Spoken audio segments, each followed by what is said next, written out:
Hello दोस्तों, कैसे हैं आप सब। स्वागत करती हूँ आप सभी का आपके अपने यूट्यूब चैनल एजुकेशनल चैनल में। आज की वीडियो में हम पढ़ेंगे सिंपल इंटरेस्ट का पार्ट 3। इस पार्ट 3 में हम पढ़ेंगे कि सिंपल इंटरेस्ट में टाइम को कैसे फाइंड करना है। इससे पहले पार्ट 2 और पार्ट फर्स्ट में हमने पार्ट फर्स्ट में पढ़ा कि सिंपल इंटरेस्ट क्या होता है और साथ में कुछ पॉइंट्स भी पढ़े। लेकिन पार्ट सेकेंड में हमने पढ़ा कि सिंपल इंटरेस्ट को फाइंड कैसे करना है और अब पार्ट थर्ड में हम पढ़ेंगे कि टाइम को कैसे फाइंड करना है। क्योंकि अभी तो ये टाइम ही है। आगे जब हम क्वेश्चंस में बढ़ेंगे तो उसमें आपको प्रिंसिपल रेट सिंपल इंटरेस्ट सब कुछ फाइंड करना होगा, एक एक करके, साथ में नहीं, ठीक है। एक एक करके आपको सब कुछ फाइंड करना रहेगा। तो सबसे पहले हम इन बेसिक्स को क्लियर कर लेते हैं। तो चलिए बिना किसी देरी के इस वीडियो को यहीं पर स्टार्ट करते हैं। तो सबसे पहले हमको ये देखना है कि टाइम को फाइंड करने का फॉर्मूला क्या होता है। जिन लोगों ने पार्ट सेकंड को देखा हो उन लोगों को ये फॉर्मूला याद होगा SI को फाइंड करने का, P multiply R multiply T और अपॉन में 100। ठीक है, नहीं भी देखा तो कोई बात नहीं, इसी चैनल पर आप क्लिक करें और फिर वहां से आप देख सकते हैं। ठीक है, अब प्रिंसिपल कितना था हमारा 6400, ऐसे ही करके हमने सारी वैल्यूज पुट करी थी, फिर सॉल्व करा था। लेकिन अब हमें टाइम को फाइंड करना है तो क्या करेंगे, टाइम को फाइंड करने के लिए ये जो T है वो यहाँ पर आ जाएगा और ये जो P और R है ये नीचे चले जाएंगे और ये 100 है वो ऊपर आ जाएगा और ये जो SI है वो यहाँ पर आ जाएगा 100 के साथ मल्टीप्लाई में। तो ये पूरा जो मिलाकर बनेगा वो ये बनेगा SI multiply 100 P multiply R, ये बनेगा टाइम को फाइंड करने का फॉर्मूला। इसी फॉर्मूले को यूज करके हमें अपना टाइम फाइंड करना है। PI SI मल्टीप्लाई 100 अपॉन में P मल्टीप्लाई R। ठीक है, तो अब हमें क्या फाइंड करना है। अब इसमें जो SI है उसकी जगह पर हम ये वाला नंबर रख देंगे।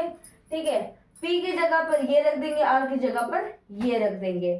ठीक है, तो अब इसको करेंगे SI कितना है हमारा 1152 मल्टीप्लाई 100 अपॉन P कितना है हमारा 6400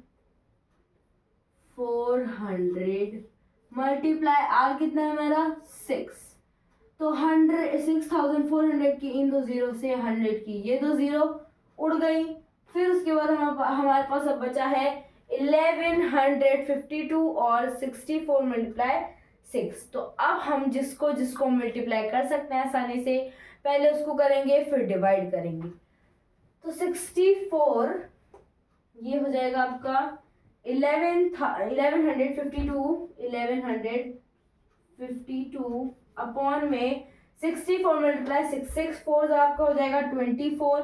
तो 4 here and 2 carry over here. ठीक है, 6 कितना हो जाएगा आपका 36 प्लस 2 38। अब इसको डिवाइड करना है, इससे घबराना नहीं है, बहुत आसान से सब कुछ डिवाइड होगा। सब कुछ हम बहुत आराम से सॉल्व करते हुए चलेंगे। 3 8 और ये 4। ठीक है, ये हो जाएगा 1152। अब इसको डिवाइड करना है कैसे, देखो 384। अब आप देखो कि ऐसा कौन से नंबर से हम इसकी मल्टीप्लाई करें कि इसके अराउंड आ जाए।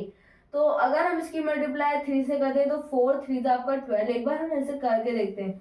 384 मल्टीप्लाई 3 3 4 12 का 2 कैरी ओवर 1 3 8 24 और ये 5 और यहाँ पर 2 3 3 9 और plus 2 11। So yes, it is divisible by 3। ठीक है, अगर हम 384 का टेबल पढ़ते हैं 3 टाइम्स, तो ये वाला जो नंबर है वो कंप्लीटली डिविजिबल है। तो 3 से हम इसको कंप्लीटली एक बार में डिविजिबल कर देंगे। तो ये अब पूरा हो चुका है। ठीक है, अब हमारा जो टाइम आया है वो आया है आपका 3 इयर्स। ठीक है, 3 टाइम आपका कितना आ गया है, टाइम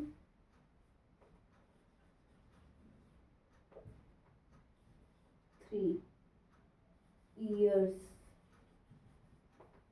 ठीक है,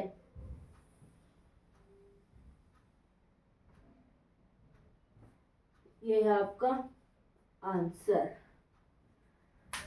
तो ये हो गया हमारा पार्ट 3 कंप्लीट। इसमें हमने पढ़ा टाइम कैसे फाइंड करते हैं। नेक्स्ट वीडियो में हम पढ़ेंगे कुछ और फाइंड करना। जैसे इसमें अभी हमने प्रिंसिपल फाइंड करना नहीं देखा, अभी हमने रेट फाइंड करना नहीं देखा, सिंपल इंटरेस्ट देखा और टाइम देखा है। अब नेक्स्ट वीडियो में मिलते हैं किसी नए पार्ट के साथ। तब तक के लिए जय हिंद, जय भारत। मिलते हैं नेक्स्ट वीडियो में, बाय बाय।